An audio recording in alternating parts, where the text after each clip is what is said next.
De carotte a été tourné 2 fois par Julien Duvivier, en 1925, c'est la version que vous allez découvrir aujourd'hui, puis en 1932 avec Harry Bor. Et les deux films sont également bouleversants. Lorsque la société marseillaise Fossea décide de produire un film inspiré du récit éponyme de Jules Renard, elle pense naturellement à Jacques Feder, qui vient de réaliser l'année précédente Visage d'enfant, un autre drame de l'enfance.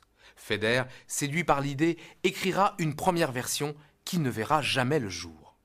Reprenant le projet, les films Legrand, déjà producteur du Crinquebille de Jacques Feder, proposent ce roman, réputé infilmable, à Julien Duvivier, qui l'adaptera seul, ayant cependant scrupule à s'écarter du traitement de Feder. Tourné en été 1925 dans les Hautes-Alpes et non dans le Morvan où se situait l'action du roman de Jules Renard, le film sera présenté à la presse le 22 décembre 1925. Les critiques seront pour l'essentiel laudatifs, même si certains contestent les modifications que Duvivier apporte du point de vue cinématographique, comme la transposition du lieu de l'action, l'anecdote d'une amie vénale du frère Félix, ou une narration beaucoup plus linéaire que celle du roman. Mais tous saluent la justesse et la force du drame de ce jeune enfant, interprété de façon magistrale par un quasi-inconnu de 12 ans, André Euzé, alors que le personnage du roman, lui, en a 16.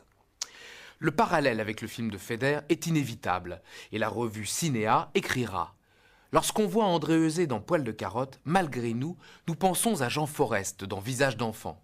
André Euzé a interprété et joué en grand artiste, et ses désespoirs de pauvres petits qu'on n'aime pas nous ont émus aux larmes. Qu'est-ce que la famille pour Poil de carotte, sinon une réunion de gens qui ne peuvent pas se sentir ?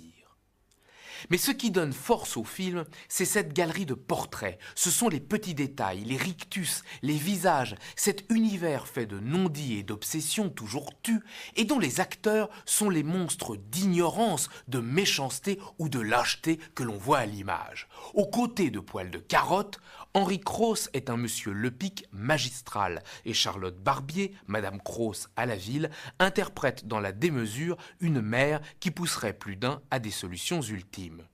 En dehors du drame que jouent ces trois-là, les autres personnages n'ont plus guère d'importance.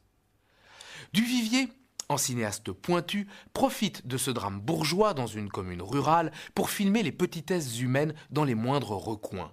Sa caméra va déceler le détail qui révèle et qui fait mal. En vérité, dans Poil de carotte, il n'y a pas d'histoire, il y a des personnages. Un jour chasse l'autre, la comédie humaine suit son cours, le temps est comme arrêté, et c'est pour le remettre en marche que paradoxalement, Poil de carotte n'aura d'autre choix que de penser au suicide.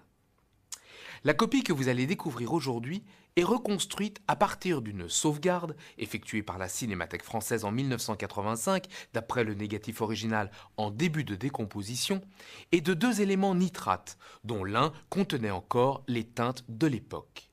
Personne n'avait revu le film comme aujourd'hui dans sa beauté originelle. C'était lors de sa sortie nationale le 26 février 1926. Reprenant le projet, les films Legrand, déjà producteur du Crinquebille de Jacques Feder, proposent ce roman, réputé infilmable, à Julien Duvivier, qui l'adaptera seul, ayant cependant scrupule à s'écarter du traitement de Feder. Tourné en été 1925 dans les Hautes-Alpes et non dans le Morvan où se situait l'action du roman de Jules Renard, le film sera présenté à la presse le 22 décembre 1925. Les critiques seront pour l'essentiel laudatifs, même si certains contestent les modifications que Duvivier apporte du point de vue cinématographique, comme la transposition du lieu de l'action, l'anecdote d'une amie vénale du frère Félix, ou une narration beaucoup plus linéaire que celle du roman. Mais tous saluent la justesse et la force du drame de ce jeune enfant, interprété de façon magistrale par un quasi-inconnu de 12 ans, André Euzé, alors que le personnage du roman, lui, en a 16. Le parallèle avec le film de Feder est inévitable, et la revue Cinéa écrira « Lorsqu'on voit André Euzé dans Poil de carotte, malgré nous, nous pensons à Jean Forest dans Visage d'enfant. André Euzé a interprété et joué en grand artiste, et ses désespoirs de pauvres petits qu'on n'aime pas nous ont émus aux larmes. Qu'est-ce que la famille pour Poil de carotte, sinon une réunion de gens qui ne peuvent pas se sentir ?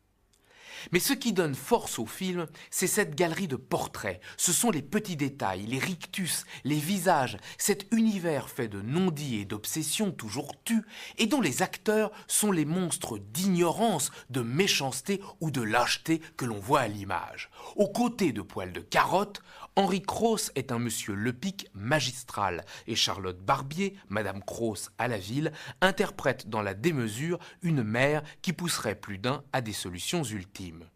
En dehors du drame que jouent ces trois-là, les autres personnages n'ont plus guère d'importance. Duvivier, en cinéaste pointu, profite de ce drame bourgeois dans une commune rurale pour filmer les petitesses humaines dans les moindres recoins. Sa caméra va déceler le détail qui révèle et qui fait mal. En vérité, dans Poil de Carotte, il n'y a pas d'histoire, il y a des personnages. Un jour chasse l'autre, la comédie humaine suit son cours, le temps est comme arrêté, et c'est pour le remettre en marche que paradoxalement, Poil de Carotte n'aura d'autre choix que de penser au suicide. La copie que vous allez découvrir aujourd'hui est reconstruite à partir d'une sauvegarde effectuée par la Cinémathèque française en 1985, d'après le négatif original en début de décomposition, et de deux éléments nitrates, dont l'un contenait encore les teintes de l'époque. Personne n'avait revu le film comme aujourd'hui dans sa beauté originelle. C'était lors de sa sortie nationale le 26 février 1926.